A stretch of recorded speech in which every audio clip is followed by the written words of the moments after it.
આજરોજ સ્ટેન્ડિંગ કમિટીની બેઠકમાં ટોટલ 9 દરખાસ્ત હતી.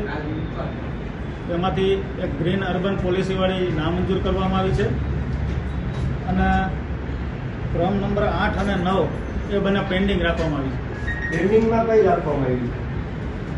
પેન્ડિંગમાં એક આરોગ્યની હતી, જે ડ્રોન દ્વારા મચ્છરોનો ઉપદ્રવ અટકાવવા માટેની કામગીરી હતી, એમને વધુ અભ્યાસ માટે પેન્ડિંગ રાખવામાં આવી છે. અને એક જે જંગલેશ્વરનું ડિમોલેશન થયું તેમાં જે ખર્ચ થયો હતો નાસ્તા અને જમવાનો, તે હાલ પૂરતી પેન્ડિંગ રાખવામાં આવ્યું. એનું કારણ શું? જે જંગલેશ્વરની દરખાસ્ત પેન્ડિંગ રાખી છે, કેટલો ખર્ચ હતો ને કેટલું પેન્ડિંગ હતું? એમાં અંદાજિત ખર્ચ 27 લાખનો હતો. સંપૂર્ણપણે હાલ પૂરતી તે પેન્ડિંગ રાખવામાં આવી છે. પેન્ડિંગ રાખવાનું કારણ એ કે એમને જે કાજુ કતરી અને અંજીર, ખજૂર રોલ ને એનો જે ઉલ્લેખ કર્યો છે, આવી સંવેદનશીલ વાતાવરણની વચ્ચે જે તે અધિકારીઓને આવી મીઠાઈ નહીં ખાવાની શું જરૂર પડી, તેમના ખુલાસા માંગવા માટે એ હાલ પૂરતી પેન્ડિંગ રાખવામાં આવી છે. મૂક્યું છે કોને પાસ કરવા માટે? ટીપી શાખાએ આરોગ્યને મોકલ્યું હતું અને આરોગ્ય દ્વારા અમને કમિશનરમાંથી આ દરખાસ્ત આવી હતી. 6,80,000 ની આરાધના ટીની ચા પણ છે. 21,000 કપ ચા પી ગયા છે, 4,000 બોટલ લીંબુ શરબત પી ગયા છે. હા, એ ડિટેલિંગ જોયું છે, એટલા માટે જ એમનો ખુલાસા માંગવા માટે હાલ પૂરતી પેન્ડિંગ રાખવામાં આવી છે. કેટલા દિવસનું બિલ છે ટોટલ?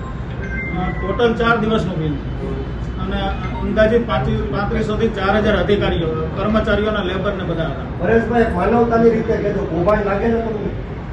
હાલ તો એવું કાંઈ નહીં કહી શકું, પણ તપાસને આદેશ આપ્યા છે. પુરાવા આવ્યા પછી ચોક્કસ આપને જણાવીશ. 21 રૂપિયાની ચા છે, બારે 10 રૂપિયાની મળે છે. એટલા માટે જ આપણે પેન્ડિંગ રાખીએ છીએ કે અમને ખુલાસા આપે કે આવું કરવાની શું જરૂર પડે. એક અર્જન્ટ દરખાસ્ત આવી છે, મહત્વનો નિર્ણય 2 મહિનાની અંદર અધિકારીઓએ બિલ રજૂ કરી દેવાના, શું કહેવું છે, શા માટે? બિલકુલ, એક તો કોર્પોરેશનનો વહીવટ પારદર્શક અને પ્રક્રિયા જ એકદમ ઝડપથી સરળ બને. ઘણીવાર કોન્ટ્રાક્ટરોના અમને અને પદાધિકારીઓને તેમજ અધિકારીઓને અવારનવાર રજૂઆત થતી હોય છે.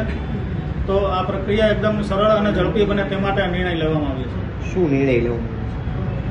કોઈ પણ એજન્સી, કોઈ પણ કામ હોય, અધિકારીઓએ 2 મહિના સુધીમાં સ્ટેન્ડિંગ કમિટી સમક્ષ એમના બિલ રજૂ કરી દેવાના.